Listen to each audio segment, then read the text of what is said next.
After years of silence, Barbara Hale finally opens up about Raymond Burr.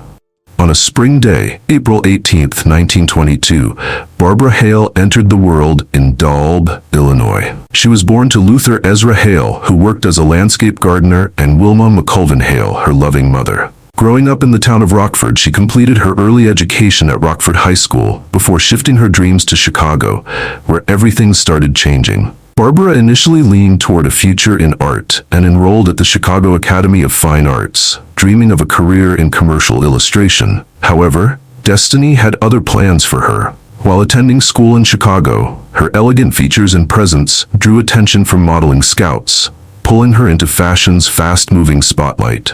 Barbara's growing fame as a model didn't go unnoticed, catching the eye of talent agents from the Hollywood powerhouse RKO Pictures. Bringing her grace and confidence to the West Coast, Barbara headed to Los Angeles and secured a contract with RKO during the early 1940s. Her first on-screen appearance happened in 1943 with Gildersleeve's Bad Day, and it didn't take long before she was cast in a wide range of films, musicals, dramatic pieces, and Western classics alike. Before television crowned her an icon, Barbara Hale had already carved out a name for herself in the golden era of cinema. Her film career took off in the 1940s and reached new heights in the 1950s, a time when Hollywood was brimming with stars and big studio productions. Appearing alongside legends like James Stewart in The Jackpot, 1950, Rock Hudson in Seoul, 1953, and Robert Mitchum in West of the Pecos, 1945, Barbara more than held her own. With her composed screen presence and emotionally rich eyes, she quickly became known for her grace and versatility as an actress. It was in 1949 that she truly turned heads, thanks to her gripping performance in The Window, a suspense thriller that surprised audiences and critics alike. However, her most career-defining moment came 8 years later, when she stepped into the role of Della Street, Perry Mason's loyal and sharp-witted secretary, opposite Raymond Burr in the hit CBS courtroom series. From 1957 to 1966, Barbara became a fixture on American television, portraying Della Street across more than 270 episodes with subtlety and strength. Far more than a side character, Della emerged as a trailblazing portrayal of a woman who was confident, capable, and crucial to the narrative. Rare traits for female roles at the time. The industry took notice in 1959, awarding Barbara an Emmy for Outstanding Supporting Actress in a Drama Series, a reflection of her steady influence on the show's success. Her connection to the role endured as she returned to play Della Street in over 30 Perry Mason TV movies between 1985 and 1995, staying beside Raymond Burr until his final appearances. Audiences adored the chemistry she shared with Burr, a partnership built on quiet strength, deep trust, and a bond that felt genuine both on and off screen. Though her TV and film work left a lasting impression, Barbara's time in radio was brief and largely overshadowed by peers who branched more fully into the medium. Though her time on the airwaves was brief, each performance revealed her remarkable versatility, proving she could captivate audiences using only her voice and imagination. Her first known radio appearance came in 1947, when she was featured in a single episode of Voice of the Army, a patriotic program developed by the U.S. Army to lift spirits in the wake of World War II. The series aimed to keep the nation's morale high by sharing stories from the front lines and celebrating American resilience. While details about Hale's specific episode are limited, her inclusion signaled that she was more than just another young actress. She was a rising talent with the voice and presence to inspire. By 1950, she had earned a coveted spot on the prestigious Lux Radio Theater, one of the most revered radio programs of the era.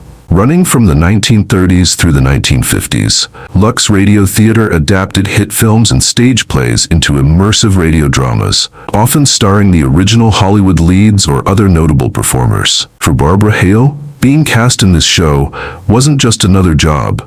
It was a recognition of her growing stature in Hollywood and a testament to her range as a performer. In a medium where emotion had to be delivered through sound alone, she stood out, proving she could move an audience without ever being seen. In yet another compelling radio performance, she lent her voice to Proudly We Hale, a widely syndicated series that brought to life emotional tales of American bravery, sacrifice, and moral integrity. Echoing the patriotic pulse of her earlier work on Voice of the Army, this show emphasized unity and valor at a time when the nation craved reassurance and hope. Hale wasn't just filling airtime, she was embodying the spirit of a nation, giving voice to characters who symbolized strength and virtue. Her participation reinforced her image as the quintessential all-American actress, honest, heartfelt, and unwavering. Still, her most lasting contribution to radio came between 1950 and 1954, when she voiced 5 episodes of the long-running favorite Family Theater. This program was more than entertainment. It was a cultural touchstone that celebrated faith, family, and moral clarity.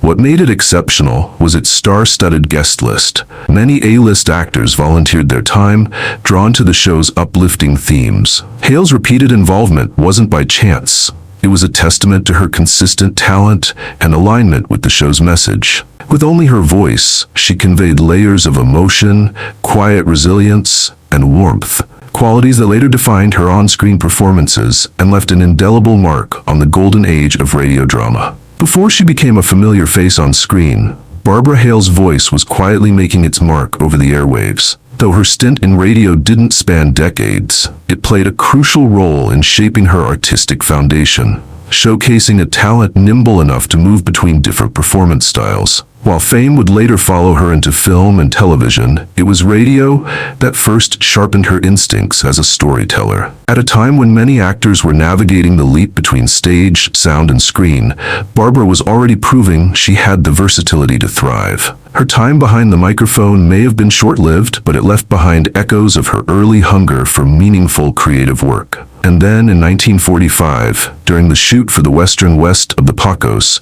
fate intervened in a way that changed more than just her career path. On the windswept set of that frontier drama, she met a man who would soon become central to her life, Bill Williams, born Herman August Wilhelm Katt. Bill, who combined matinee idol looks with military service and a rising presence in Hollywood, had just begun building his own name in the business.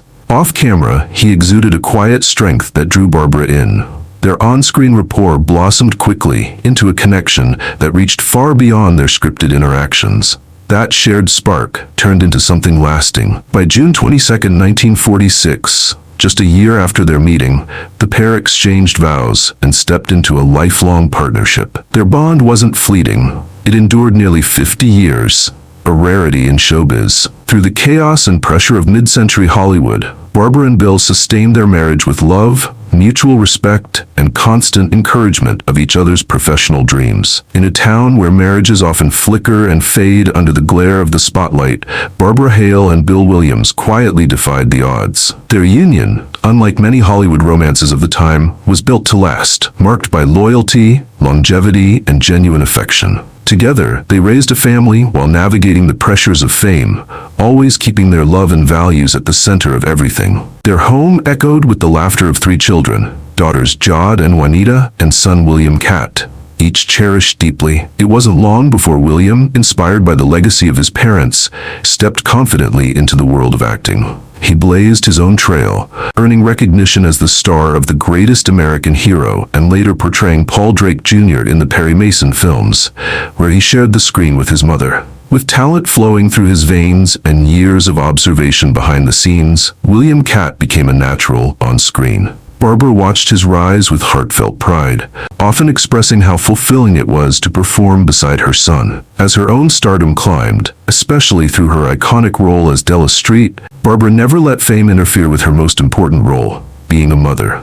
Her days may have been packed with scripts and studio calls, but at home, she was present, nurturing, and devoted. Her children would later describe her as a beacon of love and stability, known for her wit, warmth, and unwavering support. Despite the media attention, the Hale-Williams household remained a place of calm, far removed from the frenzy of Hollywood. They shielded their children from the industry's relentless pressures, building a world rooted in normalcy and affection.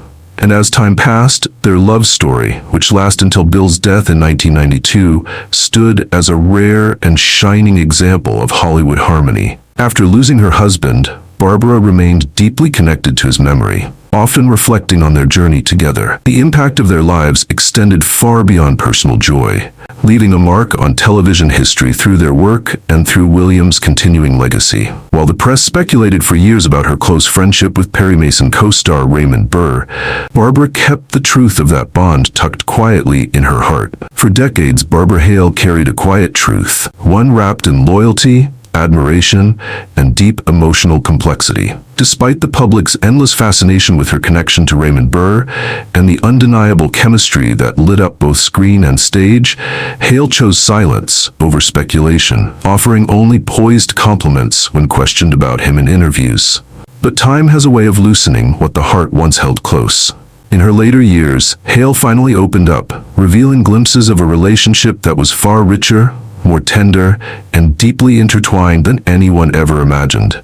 One that shaped both of their lives in ways few ever saw. In a rare and heartfelt interview toward the end of her life, she spoke not as a star, but as a woman forever touched by Burr's presence. He wasn't just a co-star, she said gently. He was her anchor, her confidant, and a soul of rare kindness. Though he carried immense gravitas on screen, Burr's real gift, Hale recalled, was his gentleness. She spoke with emotion about their early Perry Mason days, when pressures ran high, but Burr made sure she never felt sidelined. He shouldered the burden, yet always made space for her beside him. She didn't ignore the shadows either.